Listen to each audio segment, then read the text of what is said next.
यानी कि मणिपुर छोटा मुद्दा तो है नहीं, खासा गंभीर मुद्दा है, संवेदनशील मुद्दा है, लेकिन संसद की संवेदन शून्यता या फिर सरकार क्यों उस पर जल्द से जल्द अविश्वास प्रस्ताव पर चर्चा के लिए तैयार क्यों नहीं होती? तो क्या अगर उस समय 1993 का आप जिक्र कर रहे हैं, 2012 और 13 का जिक्र कर रहे हैं, अगर उस समय कुछ गलतियां हुई, कांग्रेस के फेलियर्स रहे, तो क्या हम मजबूत इकबाल वाली सरकार से भी यही उम्मीद करेंगे, अपेक्षा? तो चलिए शुरू करते हैं। आप जिस चर्चा से भागने की बात कर रहे हैं, मैं सारी चीजें फिलहाल उम्मीद करता हूं कि आप सभी लोग बहुत ज़्यादा अच्छे होंगे। अगर आप मेरे चैनल पर नए हो तो प्लीज़ चैनल को सब्सक्राइब कर लीजिए, वीडियो को लाइक कीजिएगा और पसंद आए तो अपने दोस्तों में जरूर शेयर कीजिएगा।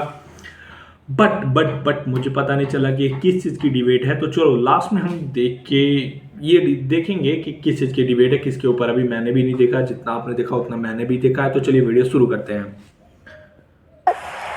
समक्ष रखती हूँ उस दर्शक के जो हमें देख रहा है। आप चर्चा से भागने की बात कर रहे हैं, लेकिन मेरा प्रश्न इस पर यह है अजय जी, मुझे 1978 याद आता है, अविश्वास प्रस्ताव पेश हुआ संसद में और उसी दिन चर्चा की शुरुआत हो गई।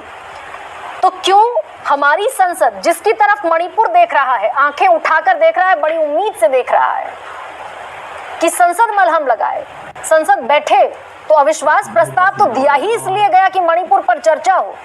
10 दिन के कैपिंग से भी बाहर जाते हुए अगर चर्चा हो रही है, तो इसका क्या आशय निकाला जाए अजय आलोक?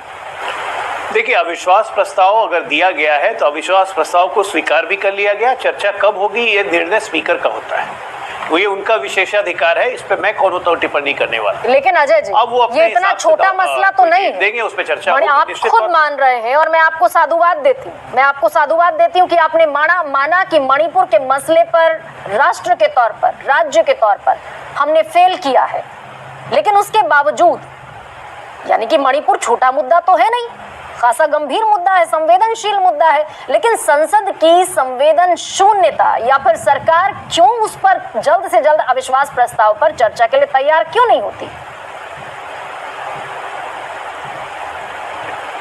ऐसा नहीं है कि सरकार अविश्वास प्रस्ताव पे चर्चा के लिए तैयार नहीं होती है, जल्द से जल्द। अभी आपको जब डेट अनाउंसमेंट होगा तब आप इस पे ये सवाल उठा सकती हैं। दूसरी बात गरिमा जी, आपको चीजों को समग्रता में देखना पड़ेगा।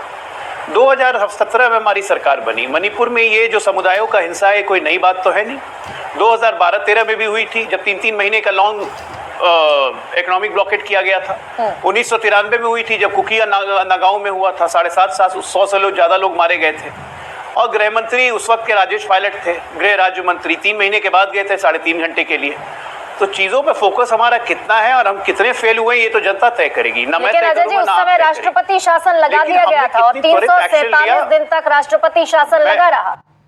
9 महीने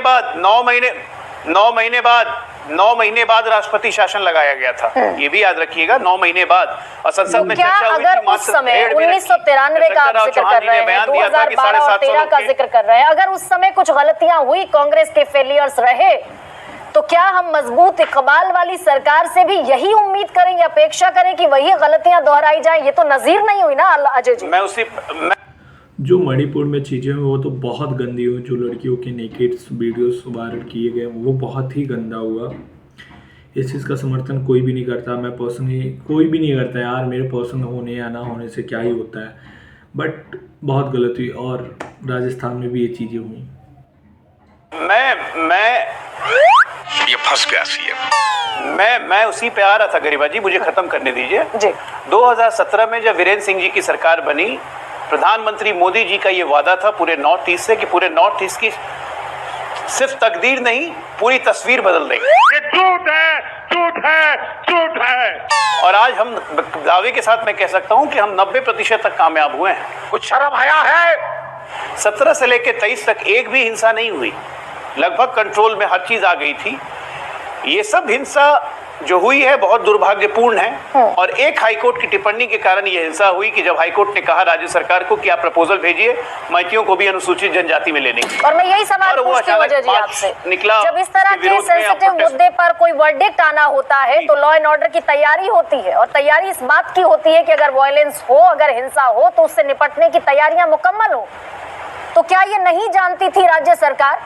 क्या ये खुफिया एजेंसीज, सिक्योरिटी एजेंसीज ये नहीं जानती थी कि 19 अप्रैल को जो हाईकोर्ट का वर्डिक्ट आएगा ये बिल्कुल मुझे पैदा हो सकती है?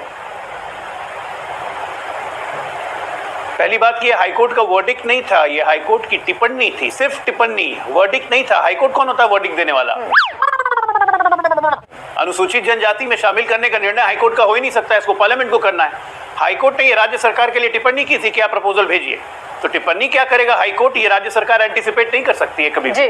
लेकिन राज्य सरकार अपने स्तर पर तैयारी, क्या आपको नहीं लगता अजय जी कि राज्य सरकार को अपने स्तर पर तैयारी रखनी चाहिए थी, जबकि ये मुद्दा इतना सेंसिटिव था, इसी मुद्दे पर सुनवाई हो रही थी? हालांकि हम डिरेल हो रहे हैं, माफ कीजिएगा। क्या नहीं लगता आपको कि ये complete law and order failure की सिचुएशन राज्य सरकार का फेलियर है?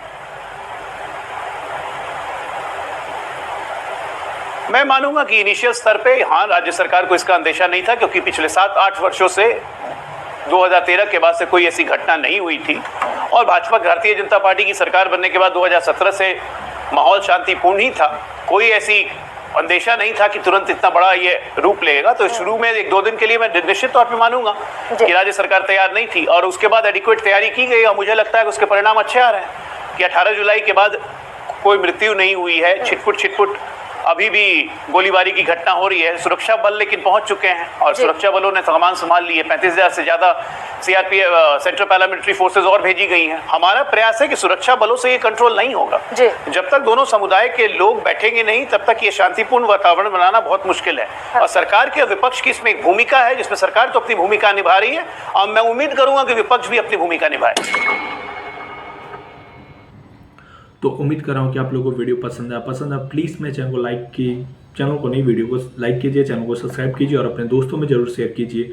बट जो मणिपुर में घटनाएं हो वो बहुत गंदी हुई, राजस्थान के अंदर भी हुई, और किसी की भी सरकार हो, चाहे बीजेपी, चाहे कांग्रेस, चाहे किसी की भी सरकार हो, बट ऐसी चीज़ें नहीं सामने आनी चाहिए और होनी भी नहीं चाहिए।